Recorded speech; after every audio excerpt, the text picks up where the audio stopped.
Saviez-vous qu'à l'époque, il n'y a pas toujours eu un pont pour nous permettre de traverser d'une rive à l'autre? En effet, les citoyens traversaient à l'aide des traversiers. De nos jours, il n'en reste qu'un qui nous permet de passer à Laval directement. Mais saviez-vous qu'il y en avait 3 avant? C'est le sujet que nous allons aborder aujourd'hui. Comme toutes les créatures à l'île, les sirènes se sont elles aussi rendues dans un endroit plus approprié pour elles.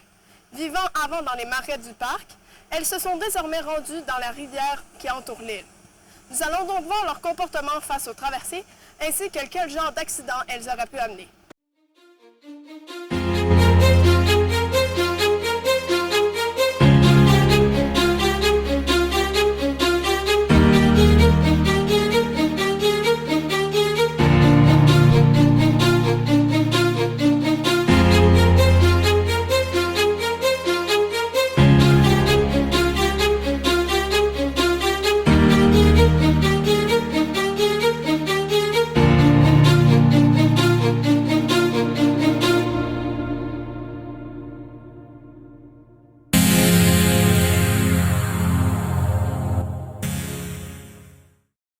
Les traversées de l'époque étaient beaucoup moins sécuritaires que ceux que nous connaissons de nos jours. En effet, pour la majorité, ils étaient faits de bois et ne pouvaient transporter qu'une seule voiture à la fois, c'est-à-dire un chariot tiré par un ou plusieurs chevaux.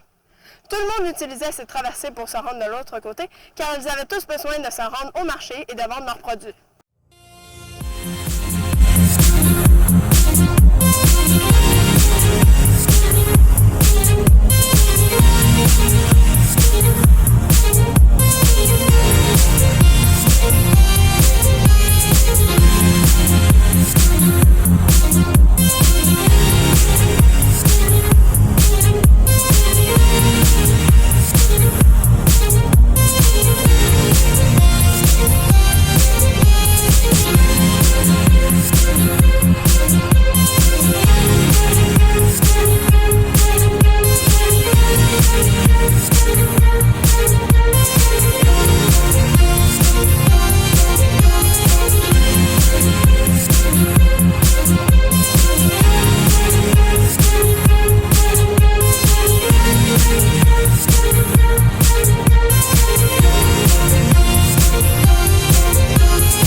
Parmi les 3 traversées ayant existé, le premier ne pouvait transporter que les voitures. Le deuxième ne pouvait transporter qu'une voiture ou un cheval et était fait entièrement de bois. Finalement, le 3e traversé est celui que nous connaissons tous de nos jours, celui qui nous permet de nous rendre aisément de l'île jusqu'à la ville de Laval. Il s'agit aussi du premier traversé à être écologique puisqu'il utilise un système de treillis pour se déplacer. Cela signifie qu'il utilise une poulie qui va rouler sur un câble, lui permettant de se déplacer à l'aide du courant. Pour nous renseigner davantage sur ce sujet, j'ai décidé de retourner rencontrer M. Lanier.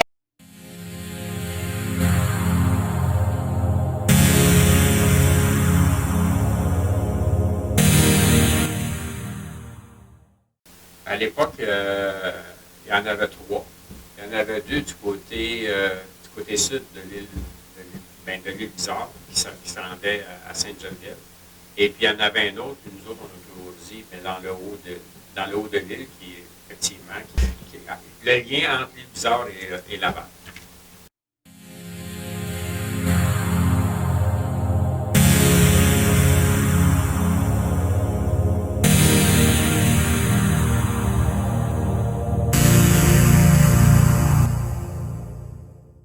Ben, disons que le traversier était utile parce que c'était un lien entre l'île Bizarre et la terre ferme, on va appeler ça comme ça. D'autres utilisaient la chaloupe, mais l'avantage sur le traversier, c'est que vous pouviez embarquer un cheval avec une voiture. Mais évidemment, ben, on ne pouvait pas charger indéfiniment parce qu'il ne fallait pas que ça soit trop pesant aussi. Parce qu'il faut penser que les traversiers à l'époque, c'était beaucoup plus petit comme embarcation. Comme celui qu'on a du côté est, entre les Bizarres et Laval, ça c'est le 3e traversier. Le premier, c'est un traversier qu'on embarquait juste un cheval et une voiture, qui est en bois, évidemment. Le deuxième, lui, était en bois aussi, mais on pouvait embarquer au moins 2 voitures. Et aujourd'hui, avec le traversier en acier, on peut embarquer 6 véhicules. puis elle a aussi une charge beaucoup plus importante que ce qui existait auparavant. Mais la particularité de ce traversier-là, il est écologique dans un certain sens parce qu'on n'utilise pas de force moteur. On n'utilise pas de pétrole.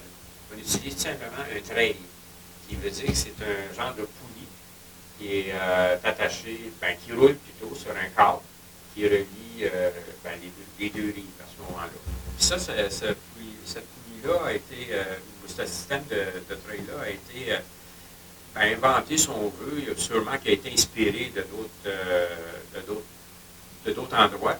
Mais c'est M. Vitaly Bigra qui a installé pour la première fois ce système-là, dans les années 1900 à peu près.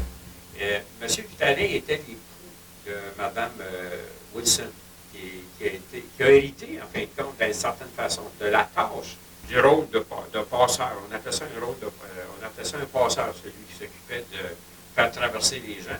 Parce que le traversier appartenait à un monsieur Bastien. Mais lui, son mari, à Mme Wilson, est décédé, qui était un monsieur Clément.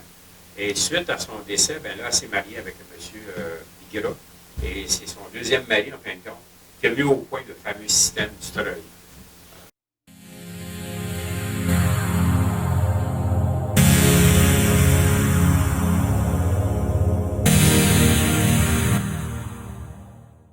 Oui, c'est arrivé qu'on est obligé de le fermer parce qu'on sait qu'il y a un courant qui est très fort à cet endroit-là. On appelle ça les rapides du cheval de l'Allemand. Non, on les appelle plutôt les rapides de l'Allemand, c'est ça.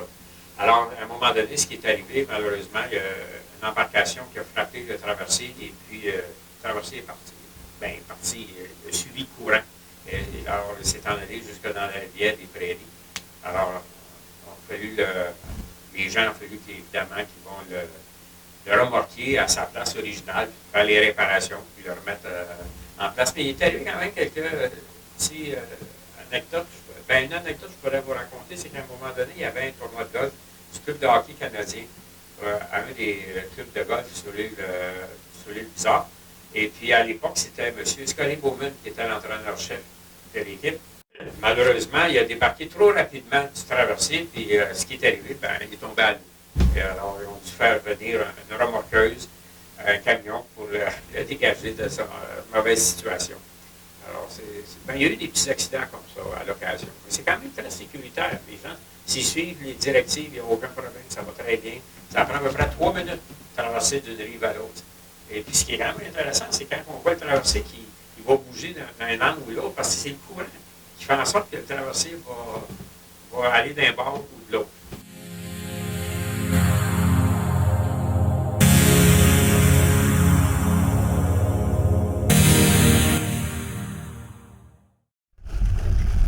Maintenant que nous savons tous sur le traversier, quel est le lien avec les sirènes et ce bateau géant?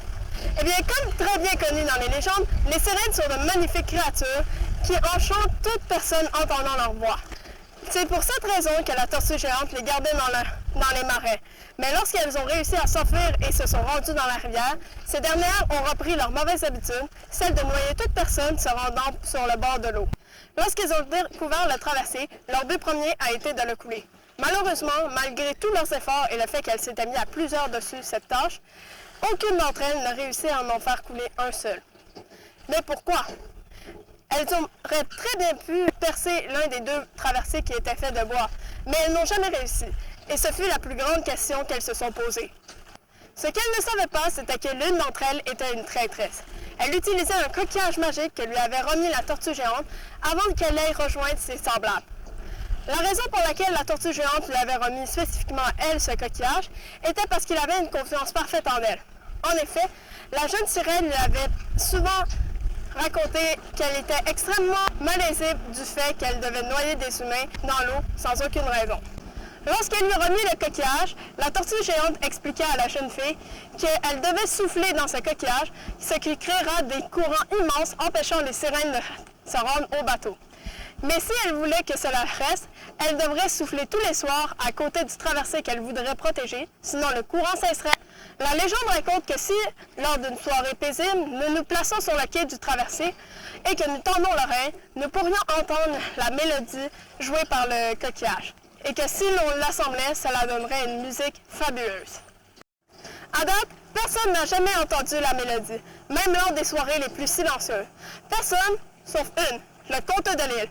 J'ai donc décidé d'aller le rencontrer pour qu'il m'en dise plus sur cette magnifique mélodie et sur ce qu'il sait de cette sirène.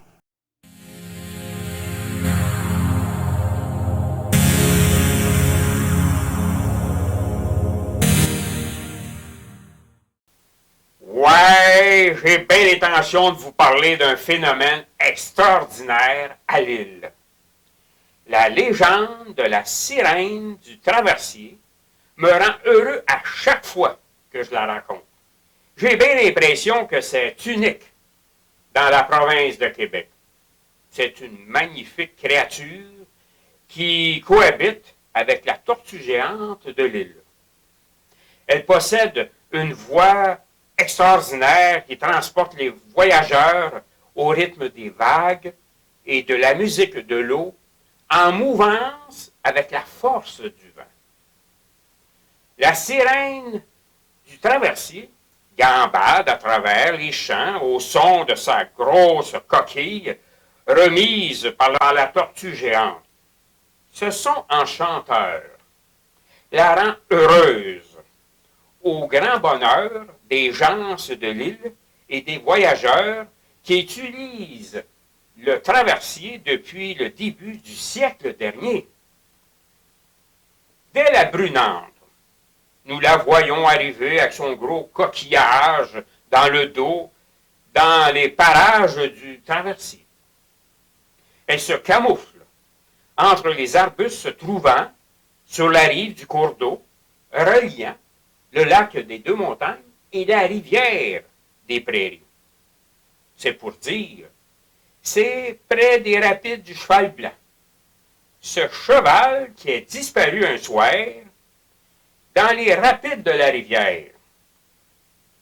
Des fois, à la noirceur, nous voyons encore ses yeux lumineux traverser la surface de l'eau. Le souffle de la sirène se fait entendre par ceux et celles qui ont le cœur joyeux. Le malheur est que les gens tristes n'ont pas le privilège de l'entendre. La sirène, je vais vous le dire, est une créature de la tortue géante qui veut le bonheur de ses protégés de l'île. Le soir venu, je me rends à la traverse pour entendre le chant de la sirène, pour retrouver la douceur qui me conduira à ma paillasse pour la nuit réparatrice. À l'île, nous avons de ces créatures qui rendent notre vie paisible et pleine de joie.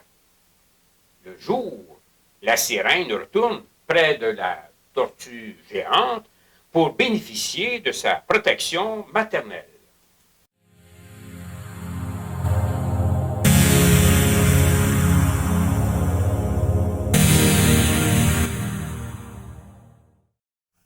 Malheureusement, les sirènes ont fini par découvrir le traître qui se cachait parmi eux et ont donc tenté de tuer cette dernière ainsi que de détruire le coquillage, les empêchant d'atteindre leur but.